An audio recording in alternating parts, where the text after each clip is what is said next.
guess we're ready to kick it off then, aren't we?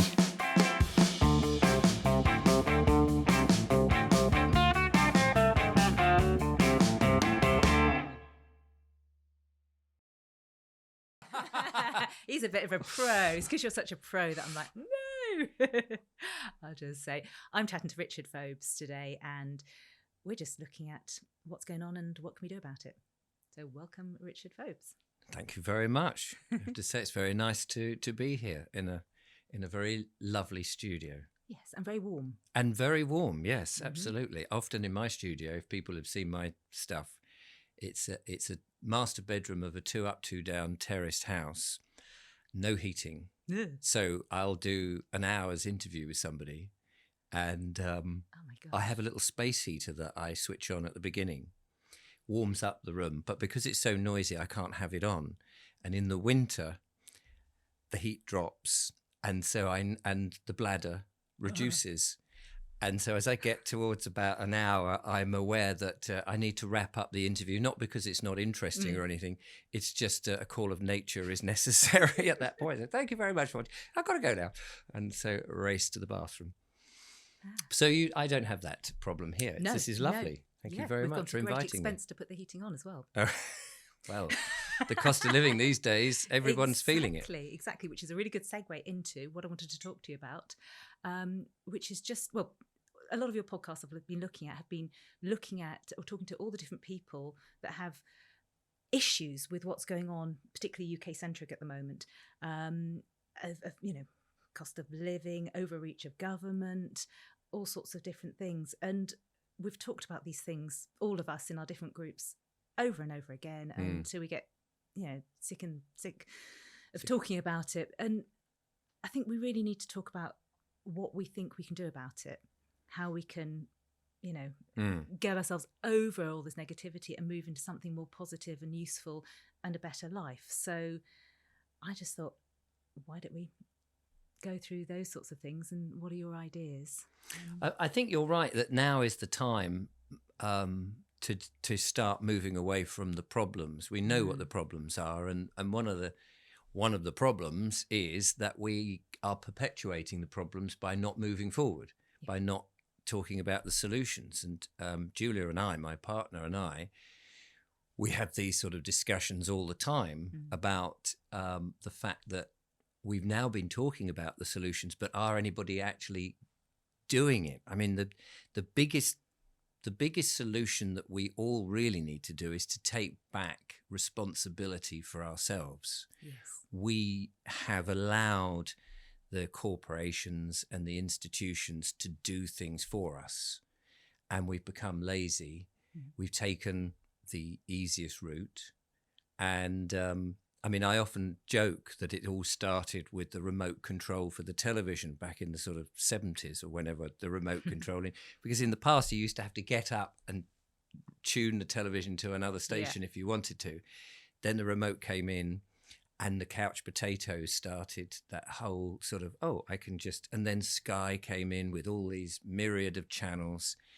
And in a way, life has been a bit like that. And we saw that within the pandemic when people knew they could go out to the shops in the certain window of time, as we all remember. At least I hope people remember this. This is the other thing. It's all sort of drifting into I think they might not. But people were ordering stuff. I have had people email me saying, oh, yes, during that time, I ordered a cup of coffee because I could. And somebody on a bike would cycle to their place and give them a cup of coffee so they didn't have to go in and put the mask on and all of this. Yeah. And I just thought this is the sheer laziness. And of course, we see that type of thing with fast food being delivered to people. So I think on all fronts, we've got to get back to being much more responsible and ask ourselves what things in life is actually necessary. Because there's so much rubbish that we do that isn't necessary. It's occupying us, it's diverting us, but we're not really thinking about who we are and what we really need and what life is about. And I think one of those, and I did this in a recent monologue, is about, I mean, we all talk about, community is very important and all of that, which of course it is, but it's what roles do we play in that community and how do we form that? And I use the image of a village in which it's very easy to sort of mirror what, or rather reflect what used to happen, where you had, I suppose, the farm as the main occupation, rural, agricultural, agrarian lifestyle. And then you had the support of the butcher, the baker, the candlestick maker, the blacksmith and the farrier and all of these sort of little soul trading businesses that supported the people who worked in the farming industry, if you like, and the families around it. And apart from the farm, which you could see as a hierarchy or a corporation, not being an actual corporation, but you could see the kind of structure of the farmer and the layers of different people who had certain responsibilities. Everyone was supporting each other. It was like a big family. And that's something that we've lost, and we've allowed many more corporations become pseudo families. And their policies have become the thought processes of many people. And I think one of the things that we've got to do is, and this will be probably difficult for people to accept, I imagine, is to resign from this corporate world and these corporate businesses and start up our own businesses, individual businesses, family-run businesses. Again, the government don't want you to do that. They, everything is against independence. But I think that's the biggest thing that we've got to be. And we've got to get out of their system.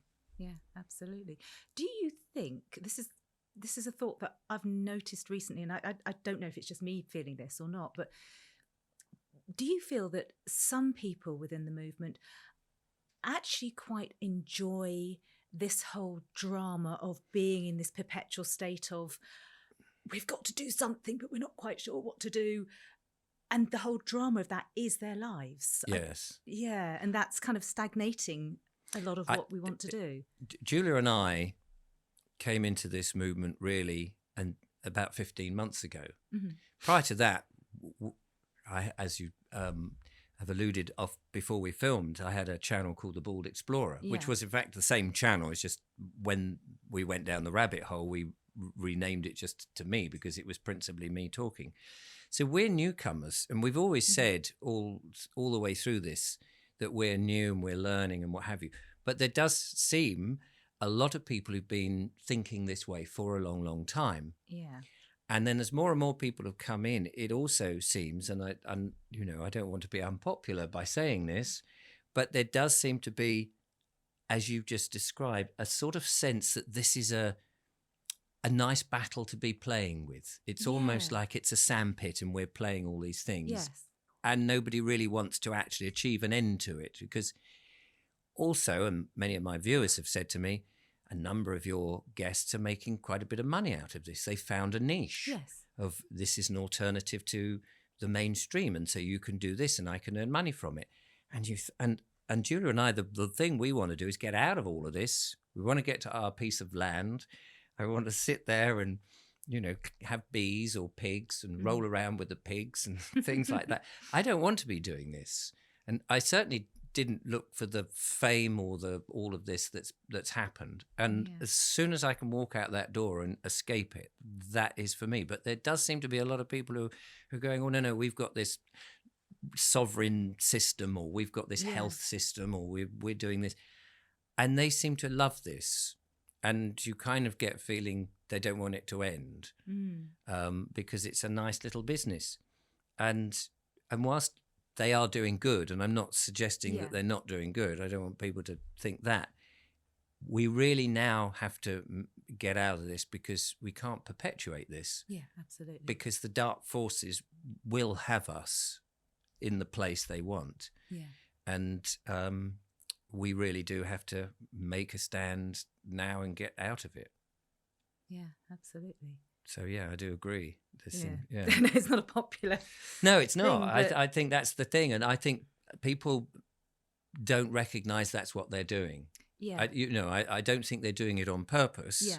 But it just seems to be, because do you know, my son said to me when he realized I was doing this in the early part of this, and I was explaining and trying to tell him about how the medical interventions aren't quite as useful as maybe people thought, or any of the stuff we'd gone down the rabbit hole. He thought, I was a nut job for doing that. And he said, well, you should fleece them for as much money as you can get, because he said, there's obviously a lot of money to be made in conspiracy theories. Yes. And I thought, but that's not why I'm doing it. That's not why I'm speaking. It's not there to make money out of it, but it's there to make a difference and to move things on. But I think people are making money out of it. I don't think they know that's why they're doing it as such. But yeah, we've got to move on. Yeah, they're kind of stuck in a perpetual loop of this is the way things are. And the moving on stage, I guess, is quite scary, because if we do move on to something different, say the sovereign stuff, which I must admit, it goes completely over my head. I've tried to understand it, but I'm not quite getting it. But it's such a big leap to go into those new things that I guess we're all going to be going, I'm not quite sure what to do next. How do we actually get on with our lives in this new system? You've talked to people about the sovereign system, or do you understand it, and how do you feel about it? Well, I do. What seems, well, I say I do. I mean, the thing is, everyone from, say, the sovereignty movement comes in with a different nuance. So some people will say it's this, and then some people will say, no, it's this. And then some people will be fighting the system. Yeah. Things like the council tax and parking tickets and speeding tickets and all those sort of infringements where there's no victim as such. Yes. It's an infringement of a rule that somebody else has made, but nobody's been hurt by it. And it's an unfair system. Yeah. And people are being targeted by enforcement agents who are third-party interlopers. They're not even part of the original issue. They're coming in and using their might and stuff. And so some people fight that from within legislation, using legislation to sort of fight them. And others are saying, no, but natural law or common law is a higher law, and we should be tackling it from that point of view. And so I've listened to all of these people on the channel over the last 15 months, and many of them come in, and each one all sounds plausible and all has a point. And then the next one comes in and go, oh, actually, I agree now with you. No, I agree with you. And each one comes in with a different point of view, and you go, I wish I'd just listened to one and stuck with that, because that system. So yes, it can be very confusing. Yeah, a lack of consensus. Yes. And the problem that we have is that the acts and statutes, the legislation is in black and white. It's on the internet. It's the government's thing. It's codified. You can read it. Whereas all this sovereignty stuff is sort of vague and a bit, and I know it all makes sense. Yeah. And I know it's makes true. Sense to me. But it's not codified, and it's not in black and white that you can immediately go, oh, this is the truth here. Because it's more ethereal. Yeah, so it's really hard to implement and act on. Yeah. So I understand why some people fight against the system using their own rules, because although they've got their rules, and there's tons and tons of their rules, a lot of their rules will say on one hand, you can do this, and then another rule would say, well, you can't do that. So in theory, we shouldn't be paying any of our taxes, because if you pay your taxes and your taxes are being used for acts of terrorism, such as I believe just recently Sunak has just announced that he's going to give another 24 million to Ukraine armament. And you think, well, that's going to mean that even if it's not intended, innocent men, women and children will likely be in the middle of that. So people will be hurt and killed. I didn't vote for that. I haven't asked for it. And so if that's happening to my taxes, that to me is an act of terrorism. Yeah. And so if I aid and abet somebody who's a terrorist, that's illegal. So that means I could go to prison for paying my taxes. The irony is that I could go to prison, of course, if I don't pay my taxes. Exactly. So, and that's all within their own rules. Yeah. And so you go, but this is a nonsense. Their rules do not make sense. So the whole system is not only bad, but then it's also corrupt. Yeah. And we know that it's all for show, and actually they are laughing at us and trying to keep us down. Yeah. If not depopulating us. Exactly. And the irony is we're paying our council taxes whilst driving around the enormous potholes that our council taxes are not actually Exactly. Going towards fixing. And, you do have to say, what the heck are you doing with it? There are so many of us, in our town, Eastbourne, it's a massively increasing population. So therefore, there must be more money coming into the council. Yes, more people are using the services, but surely there should be enough money to, fix the potholes. Well, they're too busy putting up the 5G towers. That's the thing, yes, isn't it? And that. getting ready to radiate people's brains. Yeah. Or, of course, they're putting up hotels. Not putting up hotels, putting people who've come in on rubber boats over hotels and giving them many meals. Yeah. But we have that here a lot. We, plenty of people who can't afford to pay their bills are being penalised, but other people from overseas are being put up and given square meals, access to doctors and blah, blah, blah. And yet our own people are struggling. Yeah, absolutely. So, I mean, the system is just is so bad and so corrupt, and that's where we have to take that responsibility. So in terms of the common law and the rules, in your opinion, I'm going to really put you on the spot here. Okay. How would you see a way for us to actually move forward with a solution to putting in common law, for example, if common law is what you think should be there? Common law seems to make a lot of sense to me. I mean, I don't understand the ins and outs of it, but it seems like a fairly sensible system. But what could we all do together to actually make the laws make more sense for all of us? I think we have to turn our backs in unison. Yeah. I mean, it's all about numbers. We have to turn our backs on the state that we have. Mm-hmm. And we have to, you see, everything is really by consent. Yes. Everything, I mean... although we don't necessarily know that it's by consent, because we don't often think that we're even consenting to something. Well, exactly. It's just the way it is. I mean, we consent in a way that is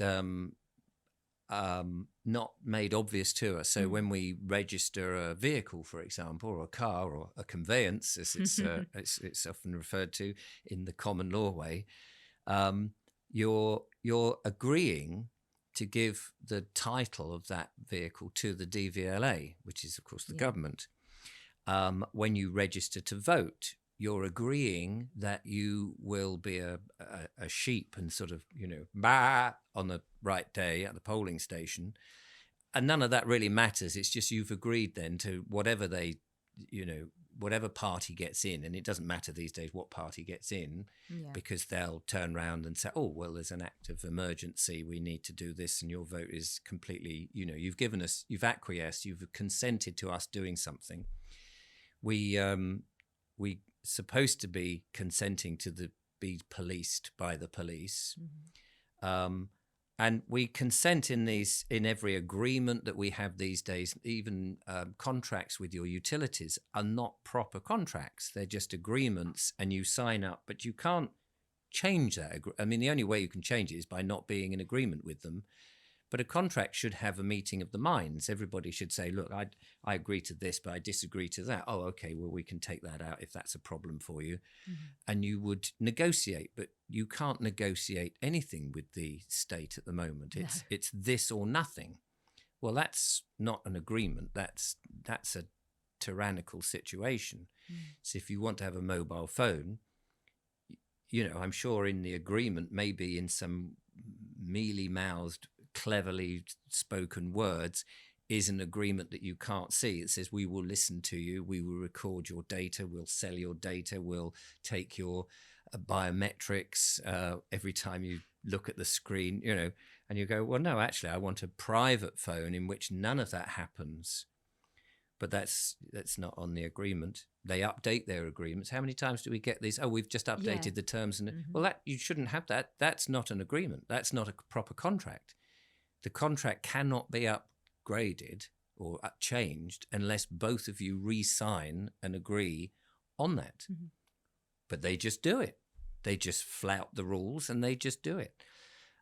So we've got to turn our backs on all of these people and get out of the system and live more in the private. Now, this is where it gets a little bit complicated to describe this, but when you live in the private, you are your own private person, or not person, that's a bad word to use, your own private man or woman. And there's a problem in itself. Language, being your own private man or woman. Well, of course, you're fighting all the woke stuff as well. There's all of that to know who you really are. But ultimately, we do need to, we need to take back responsibility and do more for ourselves, give less to the government to do for us. They want to take over everything. And we keep acquiescing to all of this. We keep consenting to it. So we've got to say no to so much, reduce the size of the government. I mean, I personally won't be voting. I deregistered as much as I've told them I'm not to. I've sent them a letter saying I'm not part of your system. Yeah. I've been in touch with the DVLA and said I'm not part of your system. I've written to the Attorney General and said, I'm no longer part of your system, take me off, please. And the Lord Chancellor and Land Registry. Right. I was just correcting the status. You see, they have a status for us to say that you are part of the system. Yeah. And I'm correcting their status saying, actually, there's been an error. When you set up this stuff in my name, that's wrong. So what's their response been to that? Well, they go quiet. Okay. They go quiet because if you say, this is quite a complicated and deep thing, and it takes a bit of time to get into it. But if you realize that the name that you have, that we all have, that's on your passport, on your driving license, on your bills, is all in capitalization, that is not you. That people think their name is them, but I'm sure that you are really, probably, most likely, a nameless spirit inside a flesh and blood body.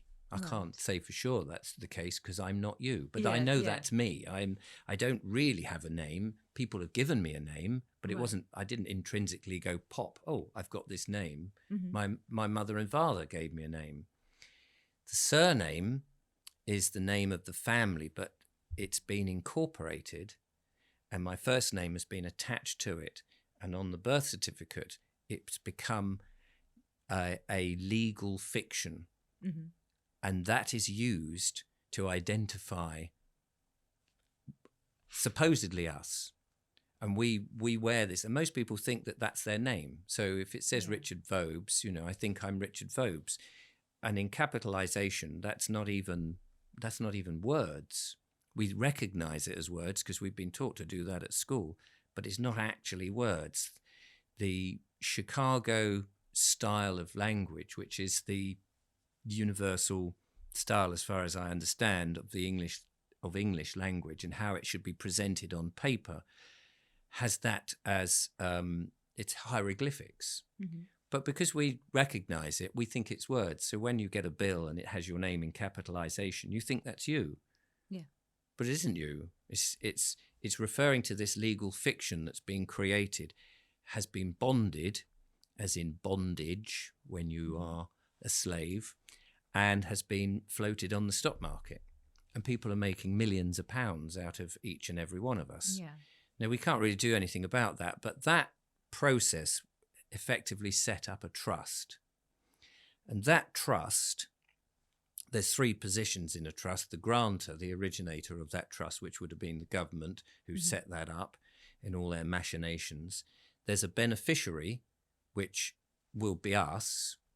And then there's the trustee who looks after the trust, which again is the government, the councils, the judges, the clerks of the court, all the people who they would be the trustee. Now, the trustee's role is to make sure that all the payments are done and all the work that needs to be done to keep that trust operating. However, we don't get told that we're the beneficiary. Mm-hmm. And as the beneficiary, we would also be, because we are not the trustee, you can't be a beneficiary and a trustee. So then we can be the executive of our own trust. We can tell the trustees how this trust should be managed. Right. So I know this is complicated. Yeah. This is complicated. So in the system that we're in, we're not told any of this. Mm-hmm. If you end up in court, for example, Yeah. the judge, he wants to be the executor of this trust. Mm-hmm. He's not. He's actually the trustee. He is a public trustee. He is a public servant, supposedly. But he won't tell you that. But you are the executor of this trust, and you're the beneficiary. Now, if you make that statement, they don't like it, and they'll throw you out and do everything they can to stop that, because it means that then they become the trustee, and they have to pay whatever the bills are. Yeah. So if you haven't paid your council tax and you end up in court, not that you can end up in court because they do it in a bulk hearing, but that's beside the point. If you can get up in court to defend yourself and say, actually, do you know what? These are the positions. I'm actually the sole beneficiary of this. I'm the executor of this trust. You are the trustee. They'll throw it out. They'll either have a hissy fit, they may dismiss the case and what have you. Anyway, this is what I mean. It gets very complicated. Yeah. So writing to the Lord Chancellor, Mm-hmm. the DVLA, the Land Registry, you're correcting what they have got on their record. Right. They will have you written down as, in say, my case, Richard Vobes at 21 Acacia Avenue, in case you're passing. It's not actually my address, but just for the sake of argument. And I'll say, that's not me. That is the legal fiction. Mm-hmm. I am actually a living man. I'm living and breathing. That's a dead fiction. That just works for your flat corporate world. Do they accept that? Well, this is what they cannot come back to you and say it's right, because that gives the game away. But so I'm in the process of waiting to see what happens. I will send them a default letter after so many days to say, you've not come back. Yeah. So we have an agreement. We have a consensus. You have agreed by not replying within the 14 days that's not the case. So you sort of put them on notice, really. Anyway, it is very complicated. People will just think I've just been talking absolute gobbledygook. And it's another way of getting out of the system. But if you can get out of the system and say, look, I am not this dead entity, these words on a page that is responsible, because how can a name this written, hasn't got arms and legs, how does it pay the bills? I end up having to pay the bills. I'm not this name, so I'm refusing to do that. You've charged this if you charged me as a living man, then I would pay it, but they don't, they can't. It's a strange, it's a world of contracts. It's commerce, and commerce can only work with one company and another company. So the legal fiction is an implied company, but it's not a real company. And it's like oil and water; they don't mix. So you can't have a living woman or a living man trying to interact with a corporation. So you have to have this legal name, this pseudo corporation, which is just a badge. So think of it like an agency for an actor. You're the agent for this actor, which is the legal name. Right. So the government is employing this legal actor, if you like, and you're going, oh yeah, okay, he can do this work and he can do that work. I don't pay it. I'm not paying his bills because I'm not him. This is just this bit of paper. But unfortunately, this name on a bit of paper can't actually reach into a wallet and pay anything, because he doesn't. It's just ink on a page. It's just a theoretical idea. It's a concept. Yeah.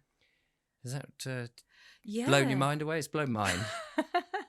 It is, and I think, that is this. I guess the law part of it is the most complex aspect of all the many problems that are going on, and because it is so complex, and for a lot of us, it's it's so much to think of, even trying to, you know, a lot of us have sort of dipped our toes in different areas, like not paying a parking fine, and it doesn't go very well.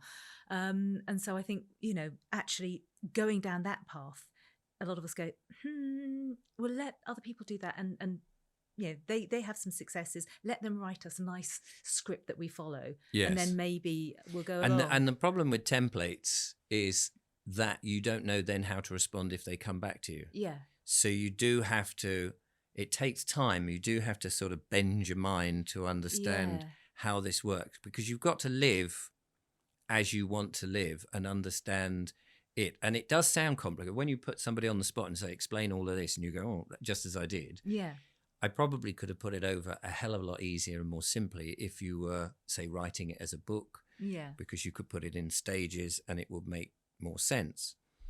It is actually incredibly simple, but it's a leap of faith. Yes. I think that is to understand that you are not this name, because we've all learnt this name from, you know, the register at school, from putting your hand up and asking permission or saying, I'm here. So it does take, it takes a lot of just a different viewpoint to who you really are. Yeah. And that's where we've got to get to, is understand who we are, I think. Yeah, we've got to strip ourselves right back. And actually, it's not just from a legal standpoint. There's the whole health aspect, understanding, you know, what we are, what makes us able to continue in this life and continue healthy and well and not going downhill. We've also got to understand the education system, which is broken. I mean, that's a massive area. And actually, that's an area of particular interest to me, because I've home educated all my children, you know, from primary all the way through to brilliant.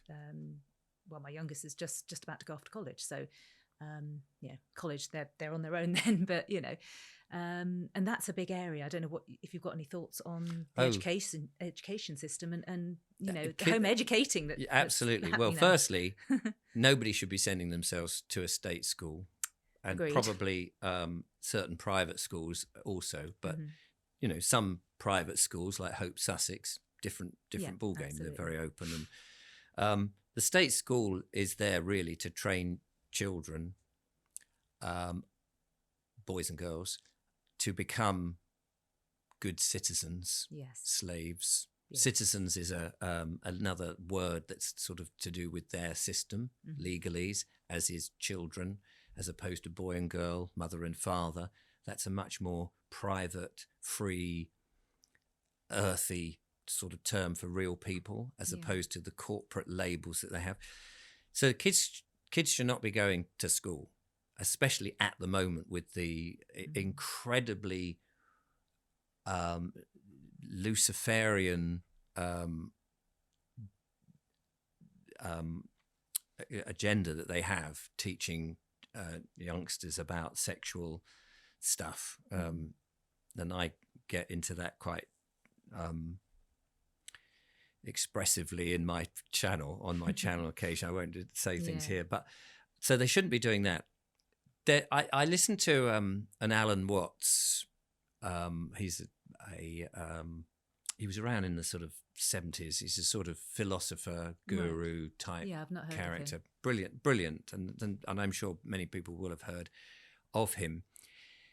And he says, one of his things, and this is very, very thought-provoking, he says, what are we preparing for?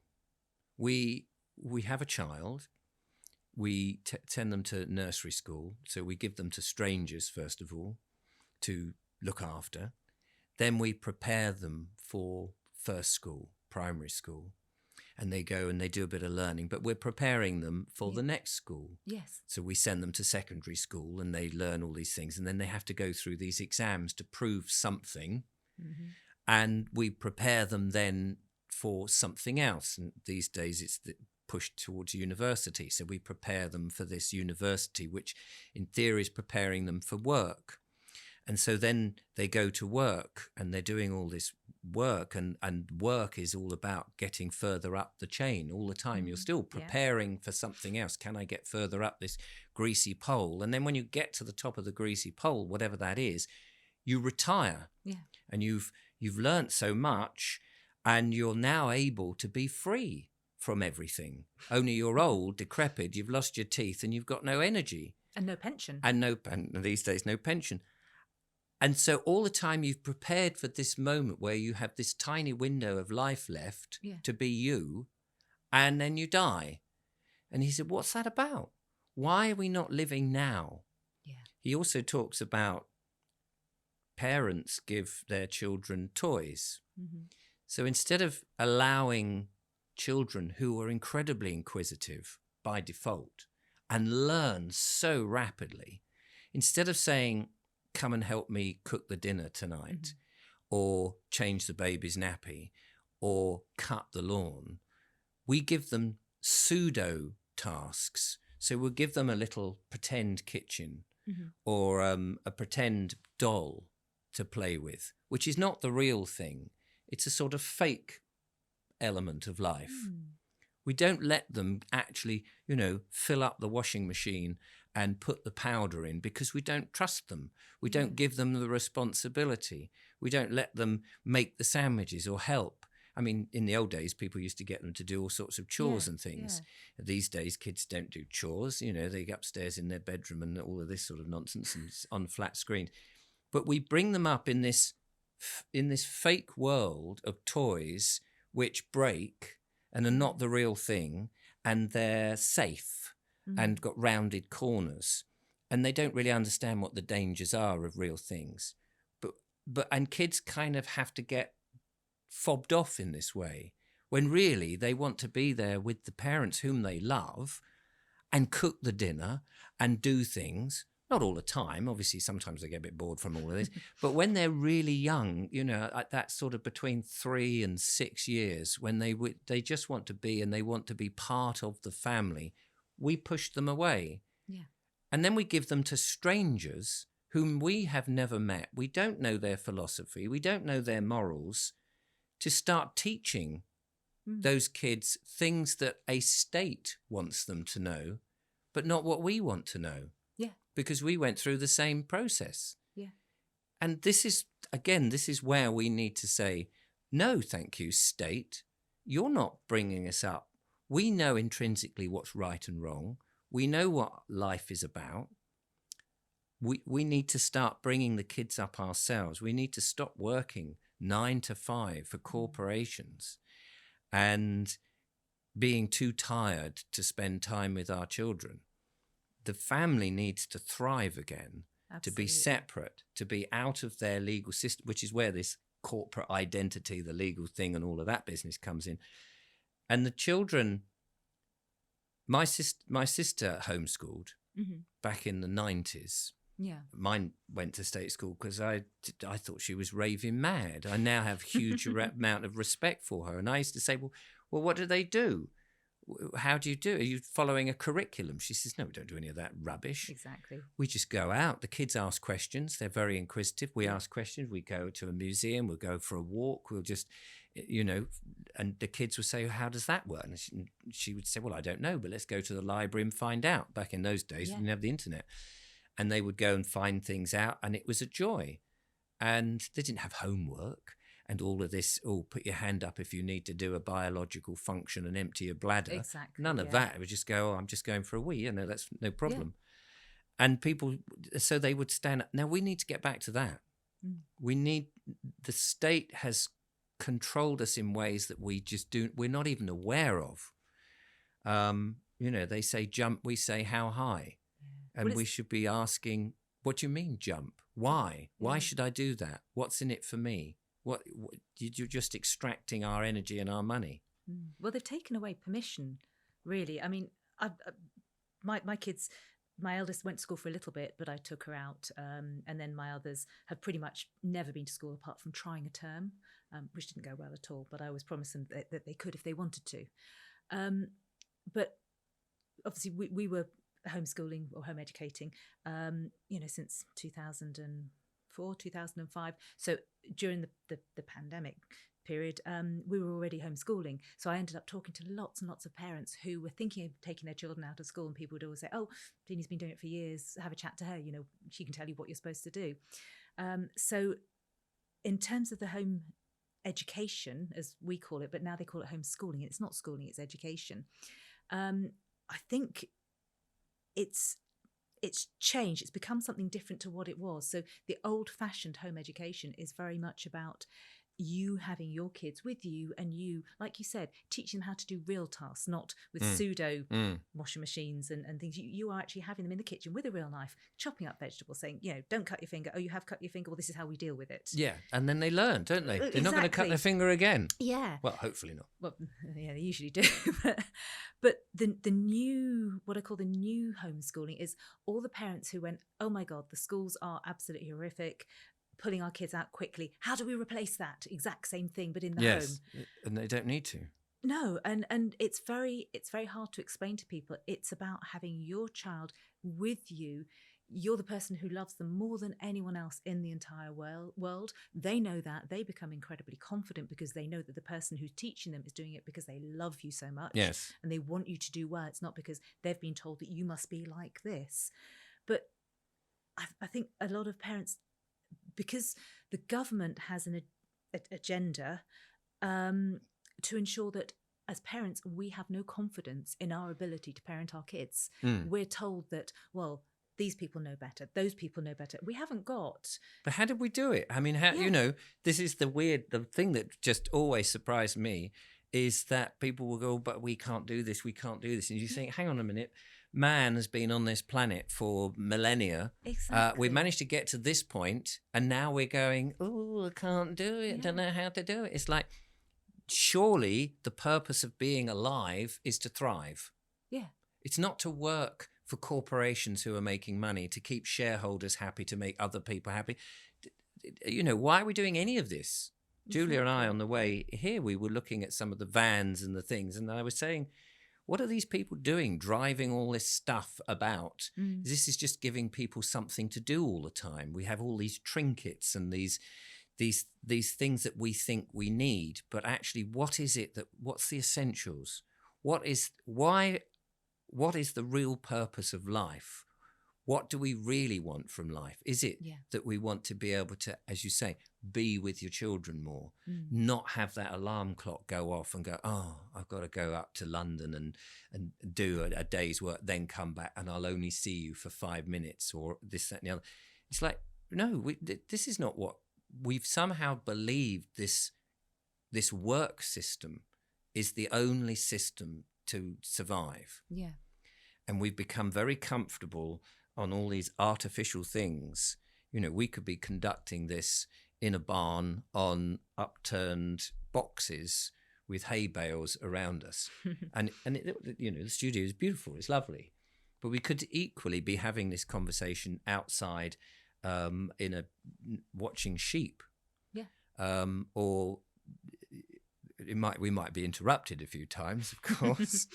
But what I'm trying to say is we've cosseted ourselves with all these wonderful things that have to be made, and somebody somewhere has to make it, and so somebody somewhere has to get up early when he doesn't want to get up early and drive to some factory somewhere to do this dead-end job that he's not enjoying, he's not really thriving, so that he can go and buy some highly processed food from a supermarket and poison his family. Well, that to me does not sound the best way of living. No, exactly. And actually, we've been taught that we have to have all these different various things in order to achieve in life. And there's things like exams as well. I mean, going back to home education, the kids in school, I mean, my kids' friends, you see that there's so much stress, there's so much anxiety, especially come up for GCSEs. It's like they are the be all and end all of absolutely everything, and life will not go any further unless you get your 8 GCSEs grade C and above, or grade, it's not C anymore, they changed it inexplicably to a numerical system, which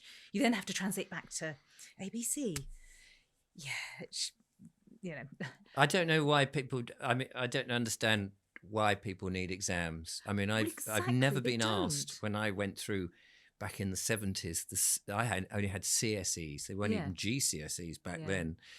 And I remember the day they arrived on a dot matrix printout on what's called bank paper, which is almost the flimsiest type of paper, and it just listed them. and they weren't very impressive. I was very average at school, very average, if not below average. And I just thought, I've gone through this whole school system for this. Yeah. That was it. It wasn't a nice big certificate to say, well done, pat on the back, anything. Which they do now. Do they? Oh, they do fancy certificates now. So it's just this. And I just thought, and nobody's ever asked me what they were, what my thing. I left school at 15 and didn't go to further education, and I hated all of that. So I've been independent most of my life, which when you start talking to people in this movement who are aware of what's going on, most people have been independent free thinkers for a long, long time. Yes. Because they've not been indoctrinated. And most of us flunked school to a degree because we just didn't fit in the system. Yeah. I'm exactly the same. My husband's exactly the same as well. Just it didn't fit. And actually that's what gave me the sort of the distaste for the system that made me think that actually, not going through it for my kids would be better. And actually one of them only got a few GCSEs. The other didn't get any at all. And then eventually did get 2, but managed to go to college. And the third one has, she's got 5. None of them have got the 8 that's required.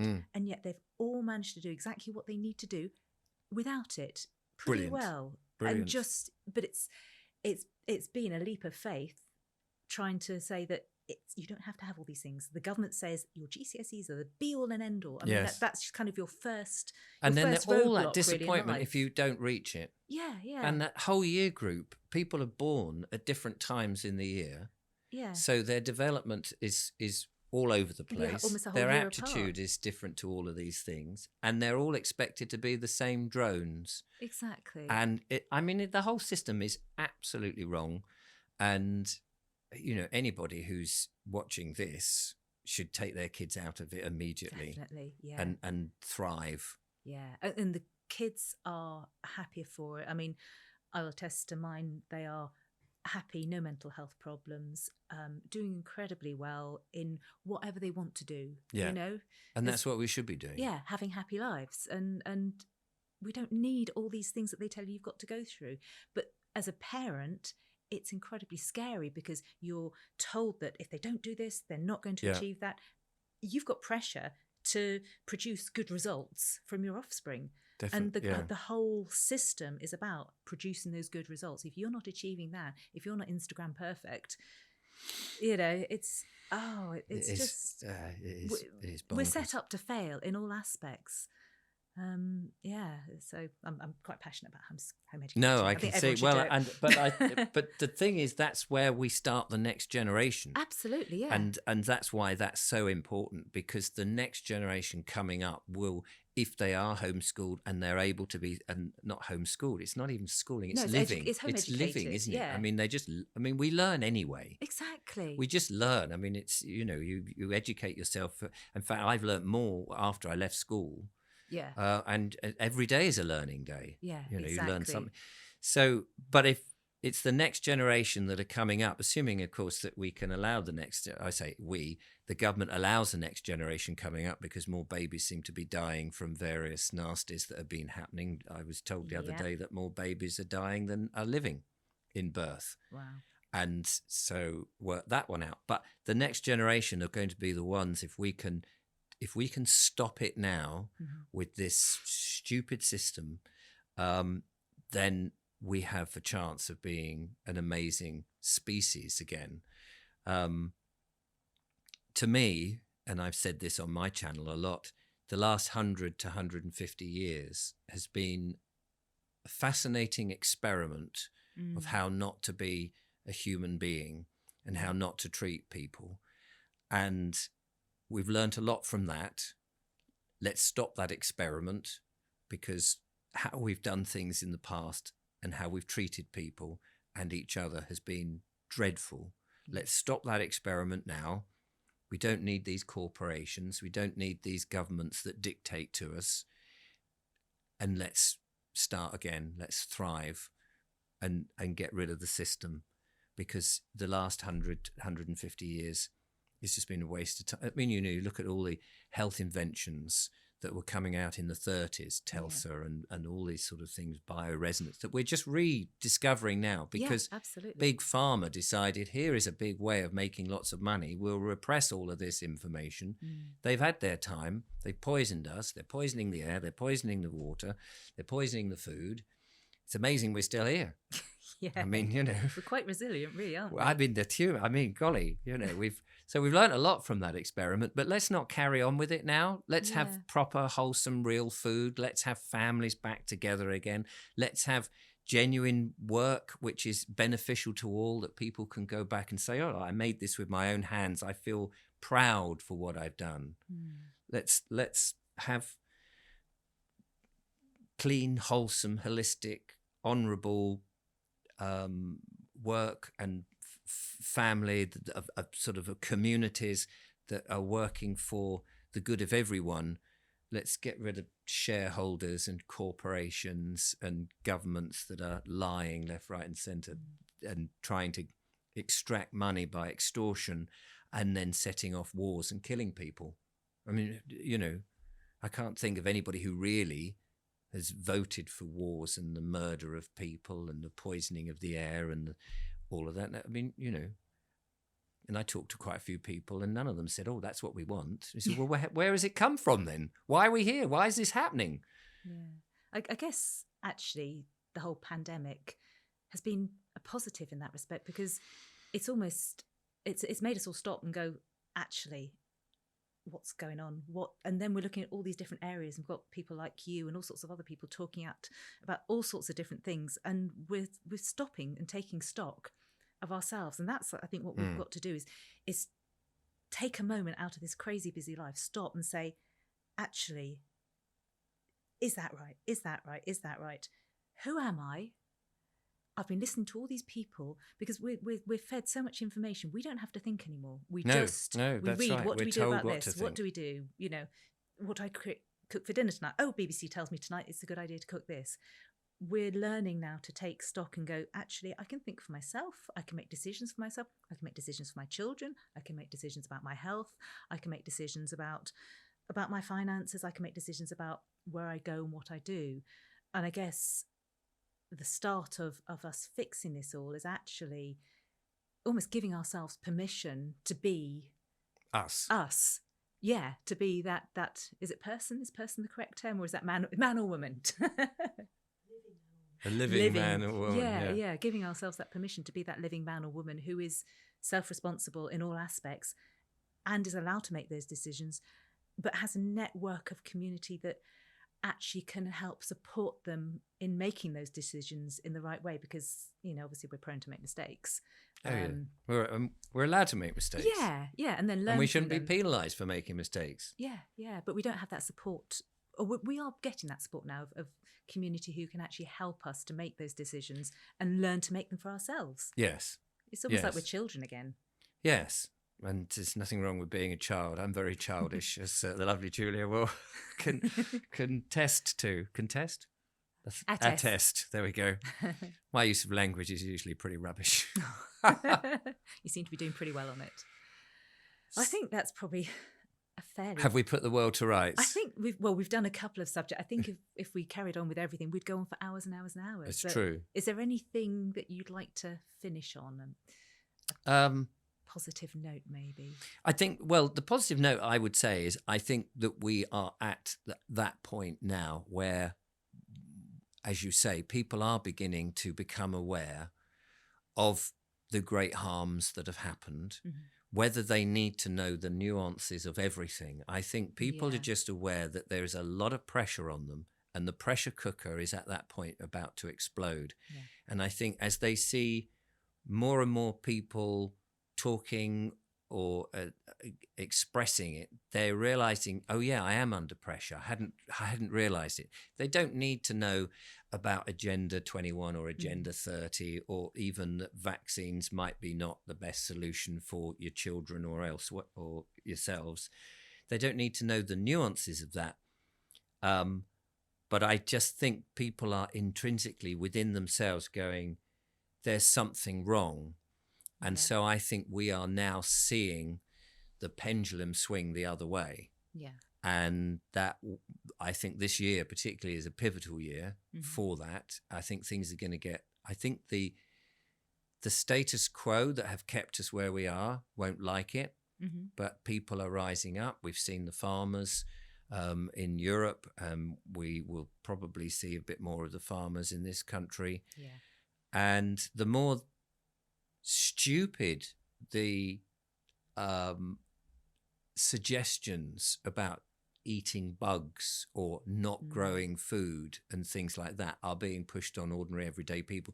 We have been dumbed down a lot. Yes. But I think people do realise that if you get rid of farmers, there is no food. Yeah. And do we really want to eat Bill Gates's synthetic burgers or mealworms and black death watch beetle, whatever it is, and do we really want to do that?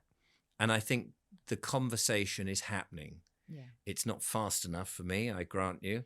But I think actually the pendulum is just on that return swing, and we'll see the momentum pick up. So I think it's a very good time to be alive, because we will see the end of that experiment that we spoke about, and the new way, and the next generation are going to take the mantle, and they're going to thrive, and they're not going to put up with the nonsense.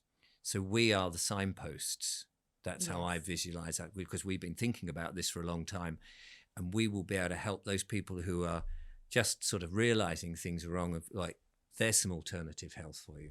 There's the sovereignty, stand in your power route. Here's an alternative to the debt money system, the fiat currency. We'll be able to start pointing people to those people who've started the ball rolling. And it may be a bit shaky because the people who've got the power don't want to lose the power, but they're losing it. They're losing it fast. Yes. So we might see some difficult times, but we will win this. So we keep going, Definitely. stand our ground, and it will happen. Absolutely. Yeah, I agree. Thank you, Richard Vobes. Well, thank you very much for inviting me and letting me spout some more of my nonsense. That's brilliant. Thank you.